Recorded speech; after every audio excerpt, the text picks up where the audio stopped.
Assalamu alaikum, ladies and gents. I'm going to talk about volunteering at an international level.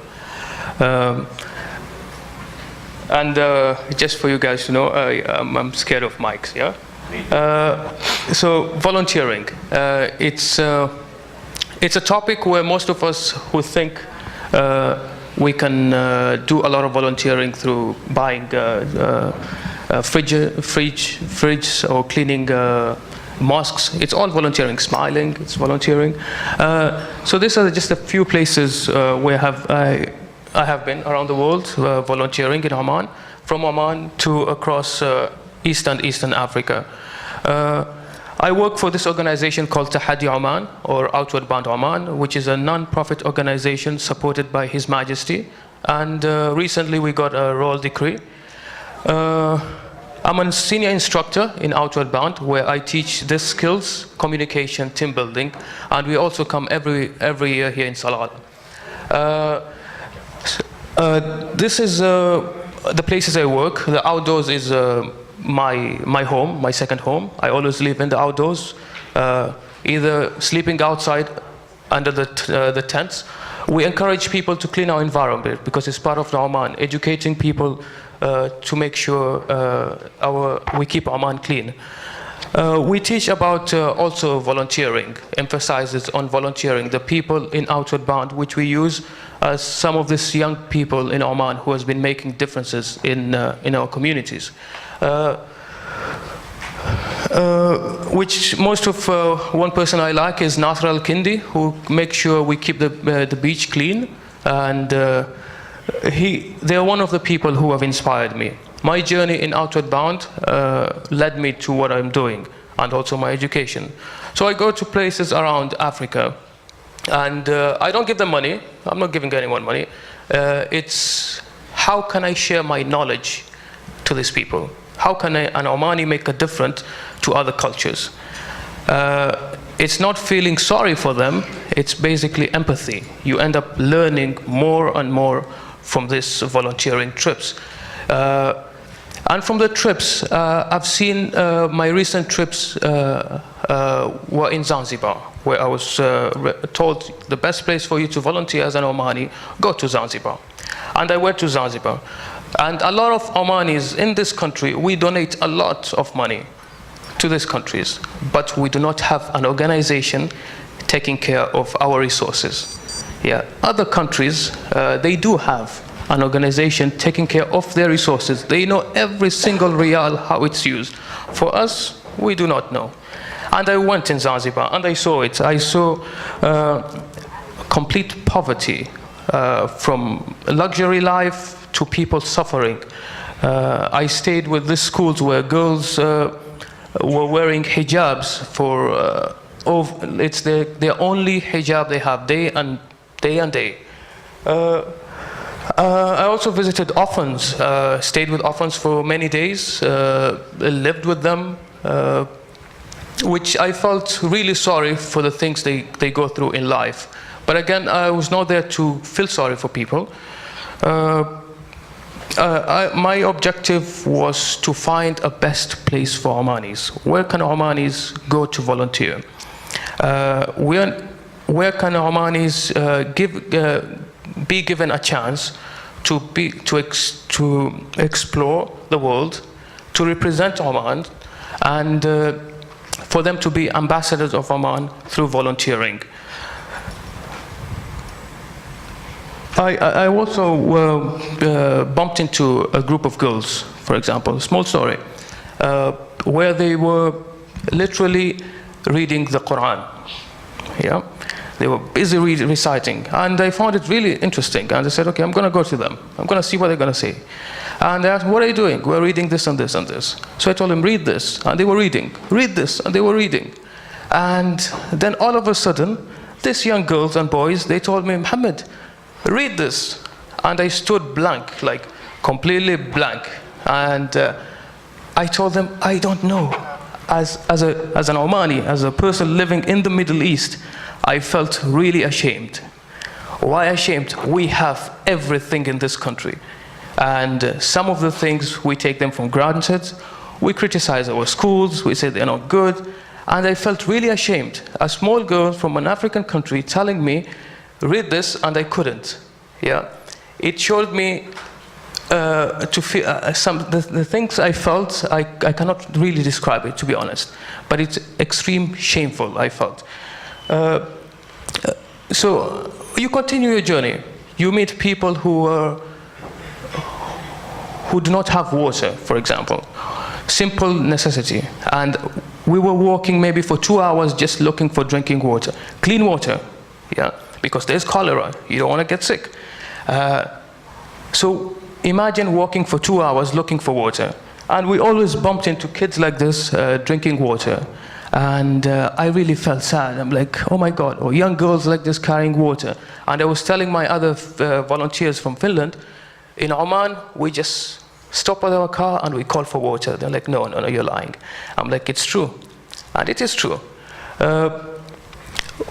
One of the things I promised a school, it's this young girl's school, where it's in the northern part of Zanzibar. I wanted to visit the school, where the first headmistress or the head teacher was an Omani in 1960s.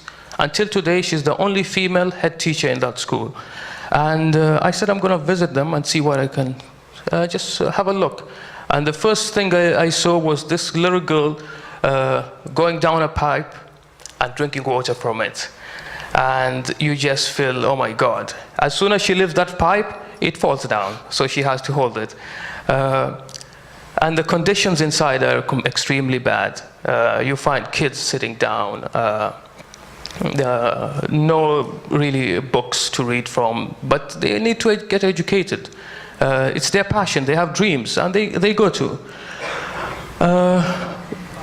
So there's this school about this, a Nabawi school, nursery school. When I visited that school, it was raining, and there were drips of water inside the school. The toilets were completely bad. So what I did is I promised them, like, before leaving to Oman, we're going to do something to your school. We're going to build it. We're going to build another good roof. I left. I came back to Oman just a few weeks ago, 3 days, I guess. They started building a new roof for them. I didn't get any support. I'm not doing this to get fame. No, I'm doing it as a sense of humanity. To express how Omanis are doing good work. Omanis are doing some of the impeccable jobs around the world, yet we are not recognized. Whenever we try to put our face out there, there's always someone blocking us. No, you cannot do this. It's not allowed. You have to go to this person. When you go to the person, they send you to this person. Which, as I speak right now, one of my friends, she will be going to Greece to help Syrian refugees, part of international volunteers. Again, what we do, it's all from our own money. We spend our own cash, the extras. We can go to other countries and enjoy the luxury, but we decide to help other people. Across our borders, there's Yemen. Once it's safe, we want to go there. We want to send Omanis, yeah, who can help in teaching, education, health, care, nursery schools. Our students in Oman can do a big difference. I believe that. As I work for Outward Bound Oman, every single day I'm with 18 boys or 18 girls. Omani boys, Omani girls. And the things they do, we believe, we trust ourselves that Omanis can make a difference under the right organization and leadership. Yeah. Types of projects. Yeah. Once you volunteer, every single person has a different skill. Everyone is different. Someone might be good in teaching, someone might be good in animal care, someone might be good in environment. And for international volunteers, my project, for it to exist, is to work with organizations which already are in Oman. Not to do the same projects that they are doing here locally, like I'm gonna go raise money to build houses. There's someone already doing that.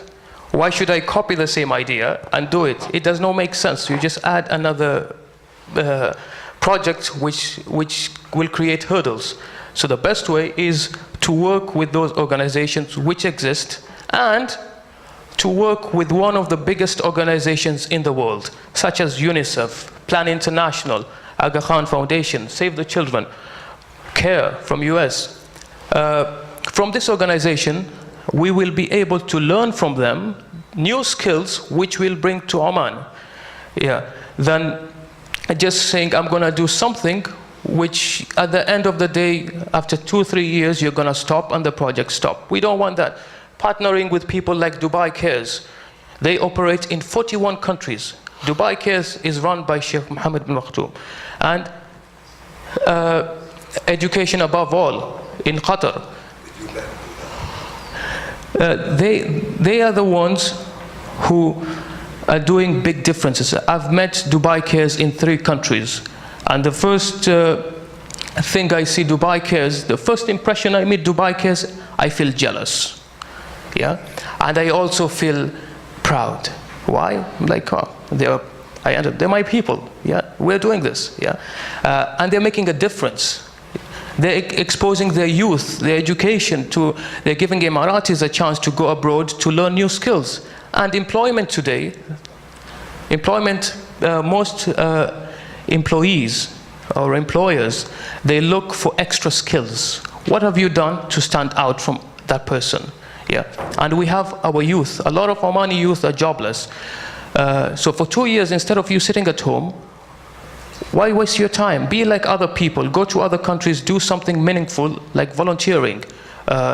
Get that skill. When you come back, put it in your CV. You end up getting a lot of skills. And employees will always select people who have extra skills, such as from outward bound, volunteering, and any other services. When I came back to Oman, I met Said Faisal Al-Said, who Said Faisal is the outward bound patron. And I went to him, Said Faisal, I've been working in volunteering for 4 years. I've been doing it quietly, and I've gone to Zanzibar, I've seen this and this and this. And Said Faisal told me he has never been to Zanzibar, but his grandfather was sent over there for 3 years to work. Also his wife. Our meeting was supposed to be 30 minutes, it ended up to be 2 hours. He was extremely impressed. He asked me, I don't know where you get the time to do this, despite my job as an instructor being very tough, and I'm doing this. And he said, I'll see what I can do. After 3-4 days, he tried calling me. I was in Jabal Akhdar. And he said, pass the message to Muhammad. There's 800 school tables in Sohar waiting to be donated to disadvantaged schools in Zanzibar. So these tables, they're currently in Sohar, in a large compound, which I'm very grateful. I'm working on a process of how I can ship them to these schools. And of course, myself and other volunteers will go there to make sure the tables are being distributed the right way. And I guess that's the end of my short story. Thank you.